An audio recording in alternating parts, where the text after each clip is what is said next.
We're here with QC Crime Watch once again, and I'm Linda Cook. And I'm Sharon Wren.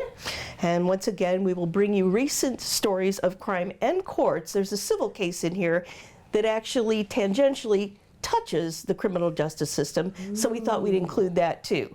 And with that, Sharon, you have some pretty interesting, real unusual things this last week or so. But before we get started, neither one of us are attorneys. We have no legal training, and we can't give anybody any legal advice other than behave yourselves. There you go. So yes, 2 people in Davenport were recently arrested after police say they beat someone with a shovel. The criminal complaint says the Davenport police were dispatched to the 2800 block of Dean Avenue for an assault, and the victim was going to speak with 2 people who were identified as Billy Reeks and Jennifer McKenzie. While they were talking, Jennifer McKenzie allegedly got out a shovel and started swinging it at the victim's head. Oh. Now, the victim, of course, tried to block the strikes and get away while she was still swinging. The victim fell, and that's when Mr. Reeks allegedly picked up the shovel and started swinging at this poor person. The victim sustained a head laceration and what they believe to be a broken arm. Oh. Now, these 2 are in the Scott County Jail on a $5,000 bond each, and they have a court appearance or arraignment on March 13th. You just don't hear of garden implements being used as an offensive weapon. No, but you do cars. Cars, yes. So, almost anything can be used as a weapon. So we'll see how this turns out, whether it turns out to be a felony or they plead down.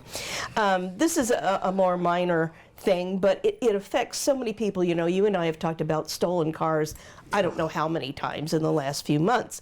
So stolen cars, burglarized cars, these kinds of things happen in many, many neighborhoods on both sides of the river.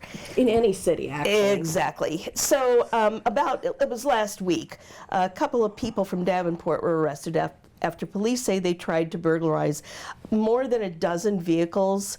This was on a Sunday night.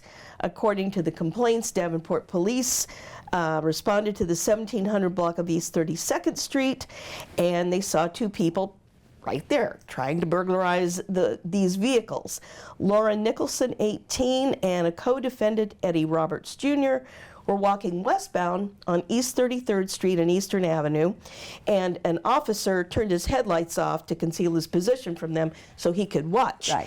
And if you visit ourquadcities.com, you can see the list of all the vehicles that they tried to break into or tried to open doors on.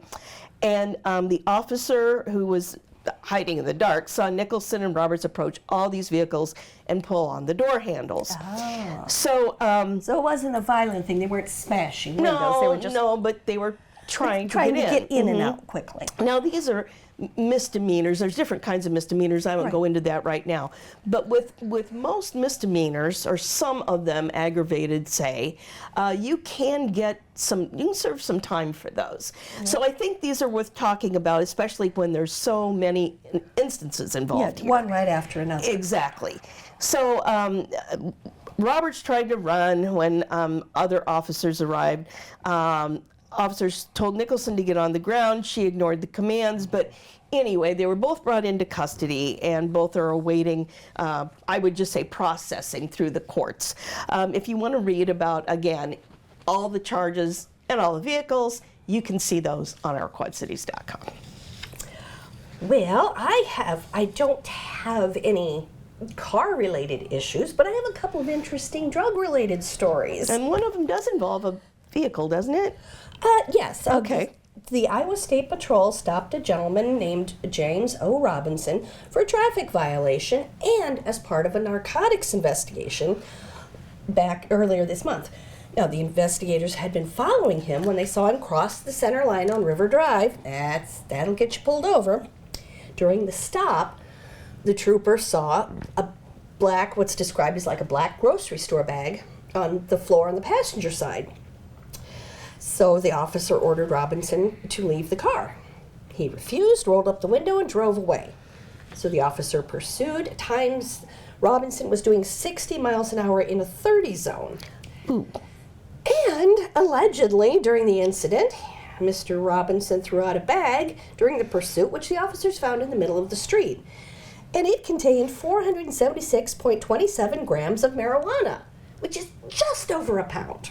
It's like 1.0 something pounds.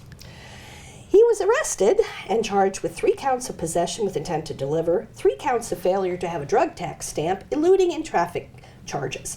And he was released on a combined $35,900 bond and has a preliminary hearing on March 7th.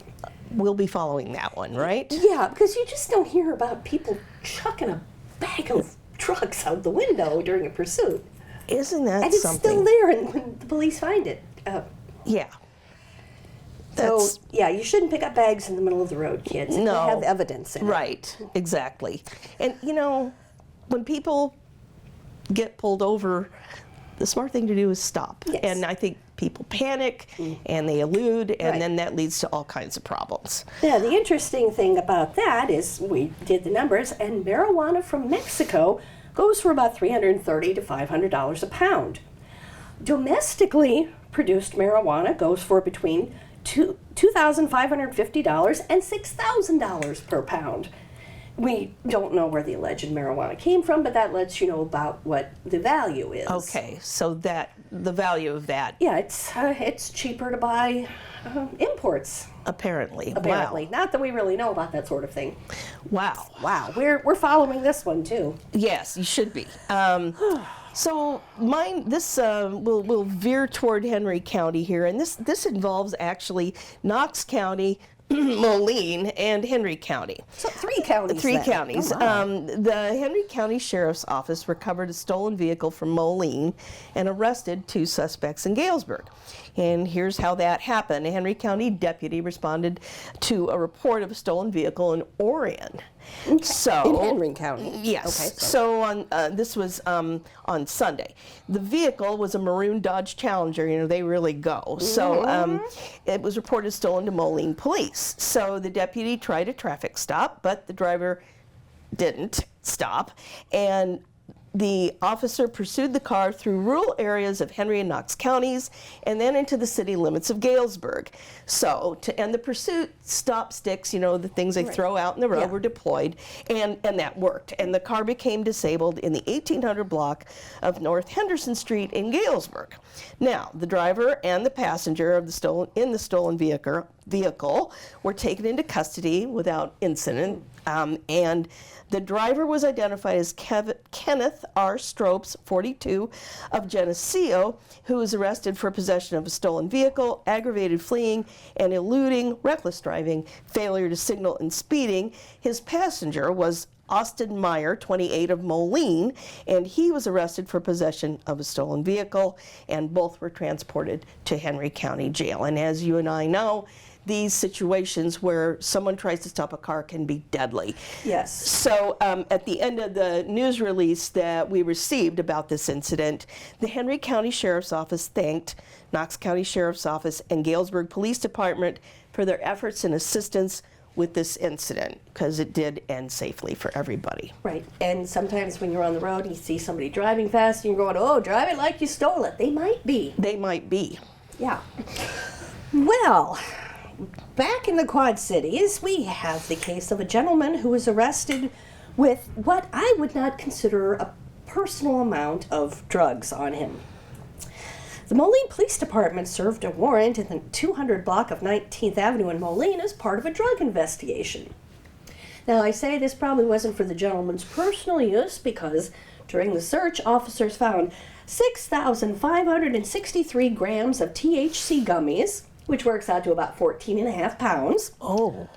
1,420 grams, just over 3 pounds of THC carts, 217 grams of cannabis cigars, 69 grams of cannabis wax, 284 grams of cannabis flower, and 12 guns. Oh. One house, yeah. Oh, he is facing Yes. many charges, including, I'm guessing, felonies. Yes. Well, 1 count of felony cannabis trafficking, which is a Class X felony. Oh. 1 count of manufactured delivery of cannabis over 5,000 grams, a Class X felony. And 1 count of possession of cannabis over 5,000 grams, a Class 1 felony. Now, the penalty for a Class X felony in Illinois is between 6 and 30 years in prison, And the penalty for a Class 1 felony is between 4 and 15 years. So if this gentleman is found guilty on all the charges, he could be looking at a sentence between 16 and 75 years in prison. Oh boy, and we'll be keeping an eye on that too as it goes through the courts. Yeah, because we don't normally hear about 14 pounds of gummies. No. Or anything. With guns. Yes, That's and guns part are of, even worse, yes. part of the problem there. I wanted to talk about a civil suit. Yes. We don't always talk about civil suits, but this one does involve a Rock Island police lieutenant. And she has demanded a jury trial in a lawsuit that accuses the city of Rock Island and police chief Tim McLeod of racism. Now, this is according to court records. No one has been sentenced in this. The jury trial is... These are all allegations. These are all allegations, and I must state that. Yes. It is a 17-page lawsuit, and again, you can read the whole lawsuit on ourquadcities.com. It's there page for page. Right. But the lawsuit was filed late last month by Titania Robinson, and in the U.S. District Court for the Central District of Illinois, Rock Island Division. And she says that she was hired as a patrol officer in 1998 and was the first black woman police officer in the history of Rock Island. After that, she says that she took on different positions, but that she was passed over time and again for promotions, and those promotions went to white men.